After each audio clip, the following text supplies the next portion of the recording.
الحمد لله وحده والصلاة على من لا نبي بعد أما بعد. قال الله تبارك وتعالى في كلامه المجيد فرقانه الحميد: أعوذ بالله من الشيطان الرجيم. الرحمن علم القرآن. وقال تعالى في موضع آخر: اقرأ باسم ربك الذي خلق. صدق الله العظيم. وقال سيدنا رسول الله صلى الله عليه وسلم عن انس بن مالك رضي الله عنه قال: من راى منكم منكر فليغيره بيده، فان لم يستطع فبلسانه، فان لم يستطع فبقلبه، وذلك اضعف الايمان، او كما قال عليه الصلاه والسلام. নবদিগন্তের আলোড়নে আবৃত এলমে শিখানে সুরভিত মাদ্রাসাতুল ইনসাফ সাহিত্য কাফেলা কর্তৃক আয়োজিত আজকের এই ইজতেমায়ী বক্তৃতা সেমিনারে উপস্থিত সম্মানিত সভাপতি, বিজ্ঞ বিচারক মণ্ডলী, আমার সঙ্গে উপবিষ্ট সুজলা সফলা শস্য শ্যামলা বাংলার প্রত্যন্ত অঞ্চল থেকে আগত 1000 ছাত্র কাফেলা, সবাইকে আমার পক্ষ থেকে আন্তরিক শুভেচ্ছা ও মোবারকবাদ। সম্মানিত সুধী, আজকের আলোচনার বিষয় সম্পর্কে আপনারা সকলে অবগত আছেন, আর তা হলো বিতর্কিত জাতীয় পাঠ্যক্রম আমাদের করণীয়। আল্লাহ তাআলা যদি তৌফিক দান করেন, উক্ত বিষয়কে সামনে রেখে কিঞ্চিত পরিমাণ আলোকপাত করার প্রয়াস চালাবো। ওমা তৌফিকি ইল্লা বিল্লাহ। সম্মানিত সুধী, বিতর্কিত জাতীয় পাঠ্যক্রম আমাদের করণীয় তা কি? তা হলো আমাদের যে জাতীয় পাঠ্যক্রম রয়েছে তা নিয়ে সমালোচনা, পর্যালোচনা, তার ভালো দিকগুলো তুলে ধরা, মন্দ দিকগুলো তুলে ধরা। আসুন আমরা জেনে নিই বিতর্কিত জাতীয় পাঠ্যক্রমের মধ্যে কি কি বিষয় রয়েছে যা বিতর্কিত করার মতো, যা সমালোচনা করার মতো। মুহতারাম হাজিরিন, সেই দিক যদি আমি তাকাই, তাহলে সর্বপ্রথম যে বিষয়টি যা ঈমান বিধ্বংসী তা হলো দুইটি বিষয় উঠে আসে, আর তা হলো 7ম শ্রেণীর বইতে শরীফ শরীফার গল্প, আর 9ম শ্রেণীর 35 নং পৃষ্ঠার মধ্যে উল্লেখিত ডারউইনের মতবাদ। ডারউইন সে কি মতবাদ দিয়েছিল, তার মতবাদটাই কি?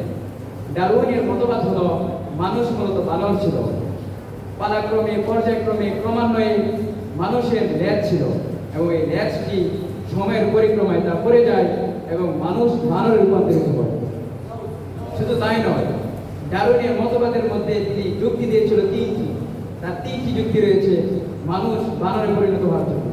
তার মধ্যে থেকে একটি হলো বানরের মধ্যে একটি পদার্থ রয়েছে, আর তা হলো RH, আর এই পদার্থটি মানুষের মধ্যেও পাওয়া যায়। আর যার রক্তের মধ্যে আর RH নামক পদার্থটি পাওয়া যায়, তার রক্তের গ্রুপ হবে পজিটিভ, আর যার রক্তের গ্রুপের মধ্যে RH নামক পদার্থটি পাওয়া যাবে না, তার রক্তের গ্রুপ হবে নেগেটিভ।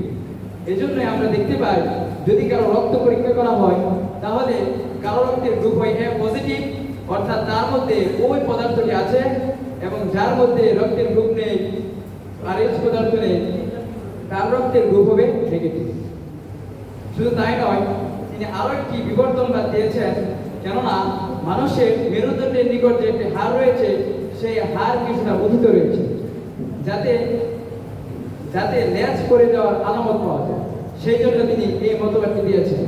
আমি বলবো তার এই মতবাদটি ভুল হয়েছে। আমরা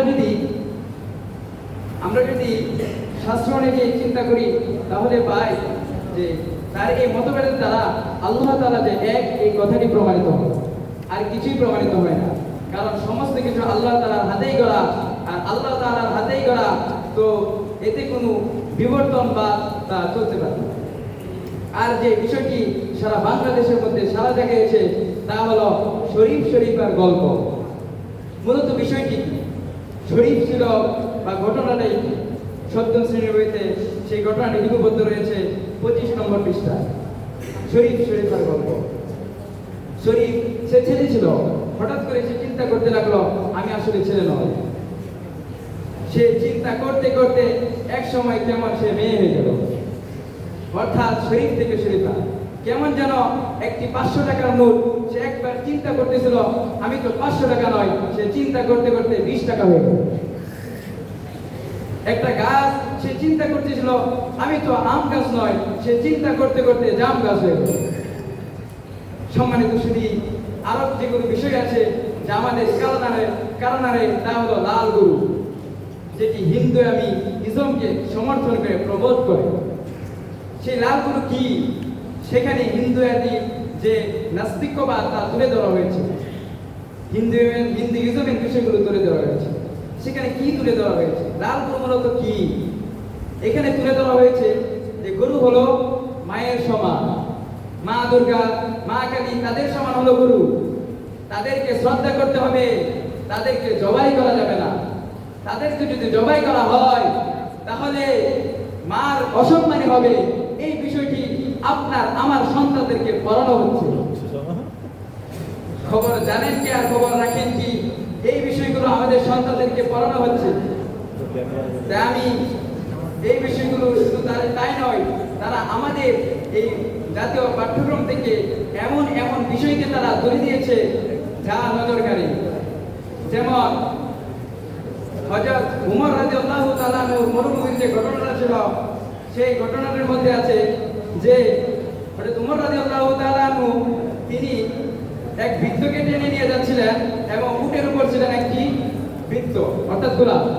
সেই ঘটনাটি, সেই সুনির্মল ঘটনাটি বই থেকে বিচ্ছিন্ন করে দেওয়া হয়েছে, যা সত্যি আমাদের জন্য দুঃখজনক। শুধু তাই নয়, মুহতারাম হাজিরিন, আমাদের বিষয় জানতে হবে আসলে ঘোড়াটা কি, কোথায় সমস্যা হয়েছে। মূলত যখন 1971 সালে বাংলাদেশ নামক বৃক্ষের সূচনা হয়েছিল, তখন যদি আমরা দেখাই, তখন বাংলাদেশের যে জাতীয় শিক্ষা পাঠ্যক্রম আছে সেই লঘুতে দেখা ছিল পড়ো তোমার প্রভুর নাম, এবং সেখানে মক্কার ছবি ছিল এবং কোরআনের ছবি ছিল।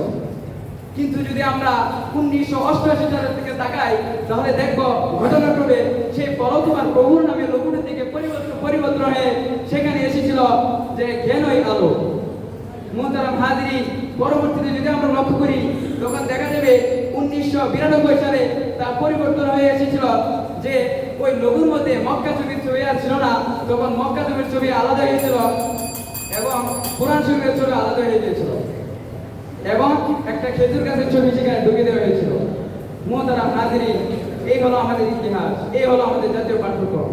আমাদের উচিত হলো প্রত্যেকটা শিক্ষা প্রতিষ্ঠানে গিয়ে এই সমস্ত বিষয়ে সমালোচনা করে তাদের ভুলগুলোকে ধরিয়ে দেওয়া, এবং আমাদের যে ভুলগুলো রয়েছে এবং যে সরকার এই ভুলগুলো করেছে সেই সমস্ত সরকারকে ওই উঠান্তরের মতো আবারও যদি কোনো সরকার এরকম করে থাকে তাহলে তাদেরকে বিতাড়িত করতে হবে। আল্লাহ তাআলা আমাদেরকে যা কিছু বললাম এবং শ্রবণ করলাম তা কিছু সঠিকভাবে আমল করার তৌফিক দান করুন।